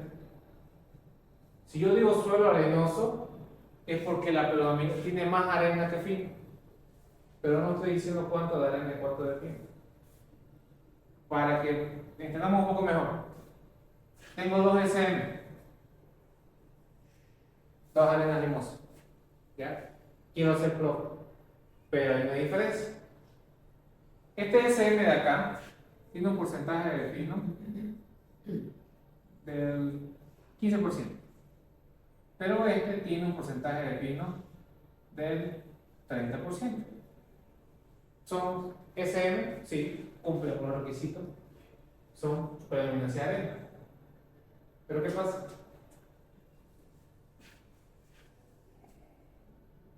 Este me salió un 6% de óptimo y este me salió un 8.36. ¿Por qué varían tanto si son SM? Al tener mayor contenido de fino, estamos hablando que son suelos arcillosos o son partículas arcillosas. En otras palabras, los suelos finos absorben más agua o retienen más agua. Como tiene más fino, obviamente me va a pedir más agua porque parte del agua va a ser absorbida por el suelo y otra parte se va a ocupar para reacumular partículas. Como tiene menos porcentaje de fino, entonces hay menos absorción del agua o menos retención. Por eso les decía que estos son solamente valores referenciales. ¿Para qué? Para garantizar que cuando tú hagas tu ensayo, sí o sí al menos tenga el punto que te llegue, que al menos entre dos puntos tenga la máxima. Entonces, como le digo, depende mucho, digamos, del tipo de suelo. Y ya uno de estos lo va puliendo en base a la experiencia que tiene. Esto es más fácil cuando uno está realizando productos para una misma zona, para una misma región. Entonces, cuando tú comienzas, digamos, haces como una etapa de prueba, donde vas haciendo productos y vas viendo que la unidad óptima no te salen como creas hasta que llegas a cierto punto que se ve, no, la óptima de este va a ser un 6%, o la óptima va a estar en un 12%, porque como ya conoces básicamente los suelos de la región, entonces ya más o menos sabes cómo se van a comportar. Pero no es lo mismo que vos hagas este análisis con un suelo de Santa Cruz, que te vayas a hacer lo mismo, por ejemplo, a Chuquisaca, o te vayas, por ejemplo, a San Javier, o te vayas a San José de Chiquito, que son suelos, si bien puedes clasificarlos como arena o arcilla, pero la composición geológica y química son diferentes. ¿Sí? Entonces, todos estos aspectos ustedes tienen que tener en cuenta cuando nosotros realizamos este tipo de trabajo. ¿Ok? ¿Se entendió?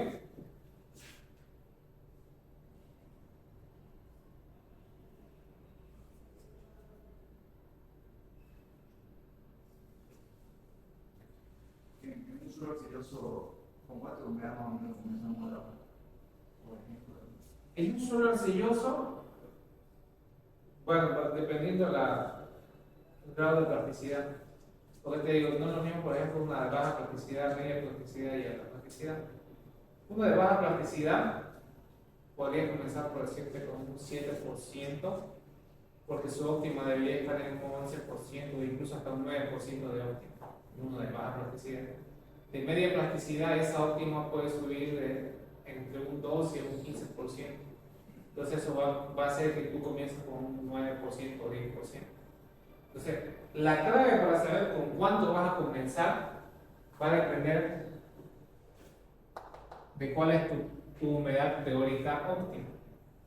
¿Por qué te digo teórica óptima? Porque vos vas, para escoger este valor de acá, estás tomando en base de esta referencia. Entonces, digamos, pongamos el caso, puedo borrarte por acá. Pongamos el caso que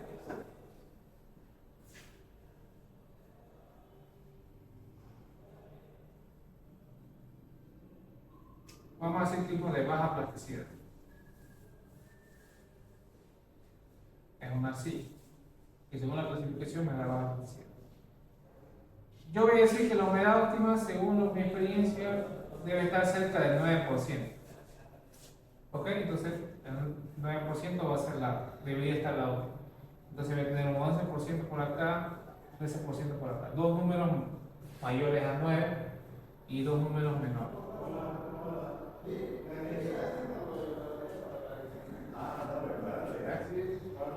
Imaginemos que es uno de media plasticidad. De media plasticidad vamos a decir que la óptima, o sea, media plasticidad, según mi experiencia, más o menos debería estar entre 12 a 13%. Dos números más allá, 15, 17, dos números menos, 11, bueno. Lo mismo si es de alta plasticidad. De alta plasticidad un poco más complejo. Vamos a poner que es 18% la óptima, 20, 22, 16, 14. Entonces, ¿con cuánto comenzar? Va a depender de cuánto de óptima teóricamente te corre. Y esa humedad óptima teórica, ¿de qué va a depender? Del tipo de suelo. Pero les aclaro que esto no es una receta que siempre se va a realizar. O sea, que siempre se va a cumplir porque depende de dónde viene el material, de su composición de material, pero sí te sirve como valor de referencia. ¿Cómo ustedes pueden ir corrigiendo en el camino? Cuando ustedes obtienen los resultados, van viendo si los resultados que se están calculando directamente cumplen o no. Ahora les explico. Voy a borrar esta parte acá. Adelantamos un poco en el cálculo y en el procedimiento como tal. Nosotros en resumida cuenta tenemos estos datos: densidad húmeda 1, densidad húmeda 2, y estamos en la densidad húmeda 3. O sea, ya estamos cerca del punto donde debería caer, o el punto máximo. Tengo la humedad 1, tengo la humedad 2 y tengo la humedad 3. Se supone que en ese punto ya debería comenzar a bajar, porque ya estoy cerca del óptimo. Puede ser un punto más. Ok, se supone que no va a ser. En el cuarto ya sí o sí debe bajar. Pero ¿cómo yo sé si va a bajar o no? Porque tengo que hacer un cálculo. Esta humedad que yo estoy colocando acá es la teórica. ¿Esa teórica de dónde viene? De este análisis que yo hago acá. Pero me sirve como partida para hacer lo siguiente. Yo lo que controlo es que la densidad seca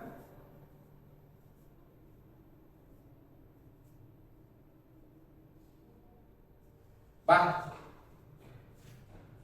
O sea, yo tengo que hacer que esta densidad seca baje sí o sí en el cuarto punto. Entonces, esta densidad seca se calcula como la densidad húmeda sobre W sobre 100 a 1. Pero este W se tiene que obtener a través de un ensayo de humedad. Pero como yo no puedo esperar 24 horas para saber si está bajando la curva o no, voy a ocupar esta humedad teórica.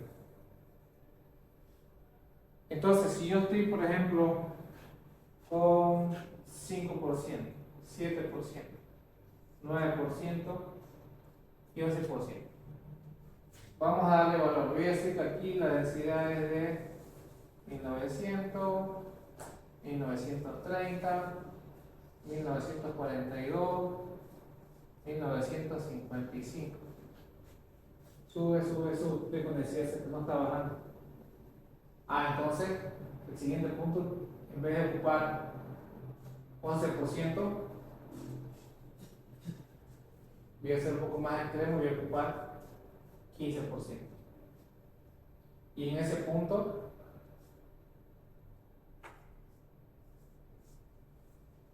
teóricamente ya bajo. Pero ¿cómo hice ese teóricamente? Porque hice un cálculo simulando que estas eran las humedades que se iban a mantener. Entonces esa es la manera en la que yo verifico si la humedad que yo tengo acá son las correctas o no. Y como mínimo son 5, entonces puedo aumentar una C. ¿Sí? Pasa también lo opuesto cuando aquí comienza un número alto y baja. Entonces es como que esto viniera así.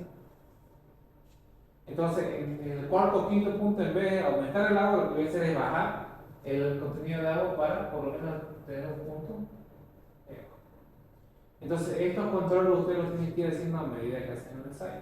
No es confiarse a ojos cerrados como caballo que quisiera decir, no, según yo va a hacer esto y se va a cumplir así sí o sí. Se puede ir modificando así. Porque como le digo, son valores experimentales. Nosotros en el producto hacemos la prueba para investigar, identificar cuál es la humedad óptima de ese sonido. ¿Sí? Entonces, por eso como le digo, se puede ir adaptando, se puede ir cambiando. ¿Ok? ¿Hay más preguntas? Pero se tendría que hacer bien exacto, yo creo, pero la muestra no tenemos. Claro, o sea, por ejemplo, esto que se plantea acá, digamos, es para este reacomodo cuando nosotros vemos que no va a bajar la curva. Entonces, como muchas veces tenemos el material justo, no tenemos el lujo de hacer 3 ensayos más o rehacer el ensayo más. Y no tan solo por el lujo, sino por el tiempo. El cliente no te va a esperar otras 24 horas hasta que le soluciones el problema. Entonces, por eso que a medida que tú vas haciendo el ensayo tienes que hacer estos controles. Pero obviamente no son los definitivos, porque tú tienes que esperar obviamente que seque o obtener la humedad real para verificar que tu supuesto cálculo si se cumple o no. ¿Ya? Entonces, estos acomodos que hacemos en el camino o durante el proceso es para garantizar que sí o sí se cumpla el concepto de que en determinado momento la curva baje. Pero obviamente esto va a estar acorde, va a depender siempre cuando tú hagas una buena elección, vas a evitar este problema. ¿Ya? Si tú haces una mala clasificación, o no solo una mala clasificación, sino no consideras tú el porcentaje de fino, o sea, si solamente tú, como yo les indiqué a que estoy hablando suelo arenoso, suelo limoso, pero no estoy hablando del porcentaje de fino. Entonces ya es un plus adicional que uno ya tendría que modificar acorde de la situación. Porque yo no les puedo, nos vamos a basar 2 clases explicando para cada porcentaje de fino cómo puede variar. Pero entonces, con el criterio que ustedes van formando, saben que los residuos se retienen medio contenido de agua. Entonces, si yo tengo un suelo que es arenoso, pero con un contenido elevado de arcilla, entonces si es de 6 a 8, voy a considerar que sea mejor de 6 a 9. Porque como tiene un poquito más de fino de lo normal y está como queriendo pasarse a ser un suelo limoso que arenoso, entonces le doy un poquito más de consideración del agua. Por el contrario, si es una arena que es básicamente poco fino, entonces me limito al límite menor.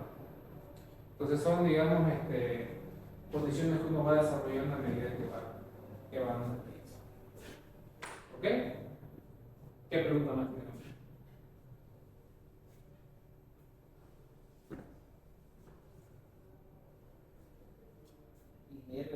Sí. Y esta vez que digamos tenemos cómo diseñamos lo que es la pasante, la base, con la densidad seca que se diseña. No. Una vez se tiene el producto, El ensayo de Proctor es la medida para tú controlar hasta qué punto vas a compactar el terreno. Con esa densidad que tú obtengas, se realiza una prueba más, que es la prueba de CBR. Que la prueba de CBR te va a permitir conocer de manera indirecta la capacidad de soportar carga. Entonces, el ensayo de Proctor tiene dos funciones. Te va a permitir conocer hasta qué punto vas a compactar, o sea, qué número de pasadas, cantidad de agua vas a emplear. ¿Para qué? Para obtener el mejor reacomodo de partículas. Si tienes el mejor reacomodo de partículas, tienes mejor resistencia, mejor deformabilidad, o sea, disminución de deformabilidad, disminución de la permeabilidad. Pero una vez tienes esa densidad seca y esa humedad óptima, tú realizas un ensayo de CBR. Este CBR, este porcentaje de CBR, te va a permitir diseñar la altura de cada carpeta. Entonces, la altura de la carpeta de la subbase, de la subrasante, pues de las subbases y de la capa base. ¿Ya? Pero con el pronto solamente te permite saber hasta qué punto vas a compactar el suelo. ¿Para qué? Para ahorrarte tiempo y obviamente mejorar tu rendimiento en el avance. Entonces con el CBR ya lo que es, Con el CBR recién ya diseño. solo, ¿no? Sí. De la santa. Sí, con el CBR recién diseño. O sea, es un método clásico. ¿Sí? Sí. ¿Qué pregunta más? Pero es que ese CBR cuando vota 80%, 80%, eso hace referencia. El CBR es una unidad que se expresa en forma porcentual, que lo que hace es una comparación. ¿Qué es lo que hace el CBR? Lo que hace es comparar para tu suelo que estás analizando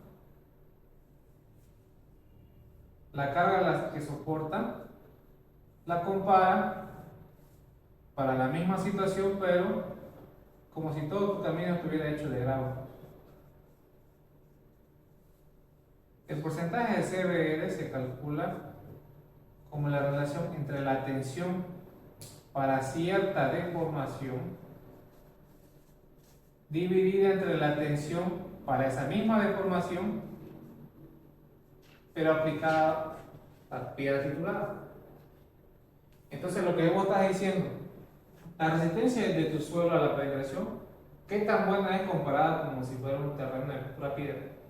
Que digamos, idealizando, un camino de piedra es el más resistente. Entonces yo digo, ¿qué tan bueno es el suelo comparado a su visto camino de piedra? El camino de piedra no lo podemos hacer porque no es económicamente factible, no es estable, necesitaría que se tenga confinado a ambos lados. Entonces no se puede hacer camino de piedra, económicamente hablando. Pero si el suelo sí se puede confinar por sí mismo, es más estable y es más económico. Entonces lo que hacemos es comparar. Por eso nosotros hablamos en porcentaje de CBR. No decimos el valor de CBR es de 36 kilogramos, no, decimos porcentaje de CBR, porque estoy comparando con una situación ideal qué tan bueno es. Digo, mi CBR es un 30%, es un 30% ideal que el que yo quisiera. Pero en base a eso se hacen los diseños. Mientras menos sea el CBR, mayor va a ser la altura de mi carpeta. ¿Por qué? Porque como resiste menos, entonces tengo que tener una mayor altura. ¿Para qué? Para que toda la energía se pueda disipar y no lleguemos a esa altura. Mientras más resistente es, tiene la capacidad de absorber más la energía y obviamente no le va a llegar a trabajo. Por eso yo les decía, en carretera nosotros lo que hacemos es poner las condiciones al suelo y en fundaciones el suelo le pone las condiciones a nosotros. Es al revés. ¿Sí?